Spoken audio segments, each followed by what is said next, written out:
sa parole. Joseph Kabila a été formé pendant combien d'années pour être officier général? Il a fait, laisse-moi finir, il a fait 6 mois en Chine, il est devenu général-major. Comme c'est souvent en Afrique. Hein. Bon, c'est pour dire. Et c'est lui qui nomme la majorité des officiers généraux actuels. Ça veut dire que lui-même qui est mal formé, et bien entendu qu'il peut que former des officiers, permettez-moi le terme, allez-y. clochards. C'est cela. Ah, vous reprenez l'expression clochard. Bien entendu. C'était une armée de clochards, des officiers généraux clochards. Parce que lui-même, il a été très mal formé. En 6 mois, il est devenu... Le clochard, c'est la formation, c'est le problème social. le commandement. Je pense que c'est le problème social. Vous savez Le clochard, c'est plus le problème social que la formation.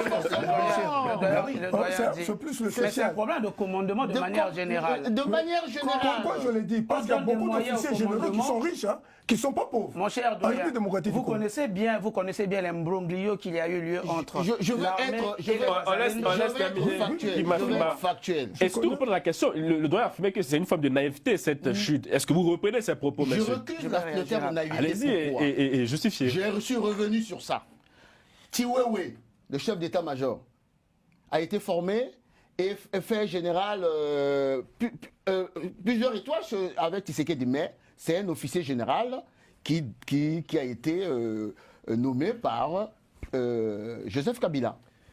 Le chef d'état-major particulier, j'oublie le nom, tu peux peut-être m'aider, de Tshisekedi. Il a pris Quelle est la Kabila. maison militaire? Le chef d'état-major particulier, les 3 qui sont en prison. Le conseiller spécial. Je vous trouve ça. Allez-y, continuez. Il fait confiance à ses officiers généraux. Quand tu fais confiance à ses officiers, lui n'est pas militaire. On lui présente un plan comment dirais-je, de défense de Goma. Et tu as apporté 2 éléments intéressants tout à l'heure. Les facteurs endogènes. On avait quoi? La SADC. On avait la SADC, les troupes de la SADC. On avait la structure de MONUSCO et autres. Même, donc, sur les plans. Même les mercenaires aussi. Même les mercenaires. Pour dire à quel point il n'y a pas de naïveté là. Ils donnent tous les moyens pour dire Goma ne tombera pas. Lui, en tant que chef suprême des armées. Non, naïveté, je parle par rapport à la confiance qu'il faisait à nos officiers. Je ne parle pas à nous. Bon, vous nuancez beaucoup. je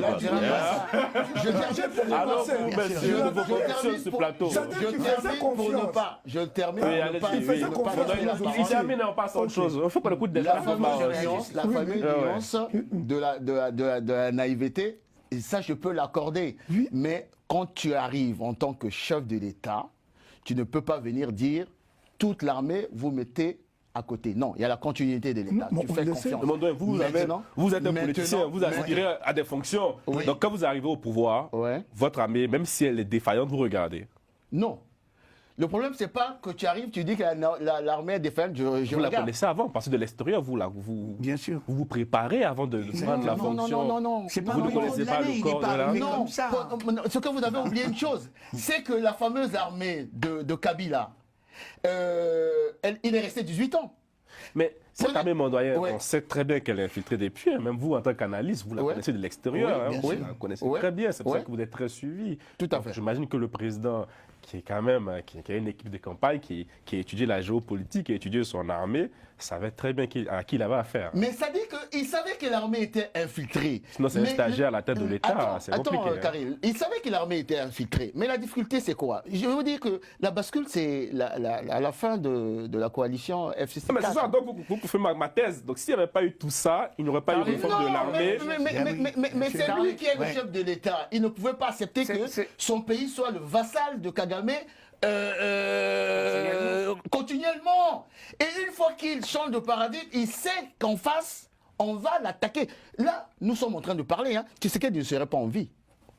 Parce que si vous êtes dans un cabinet où les 3 responsables de sécurité sont des infiltrés, mais ce type serait déjà...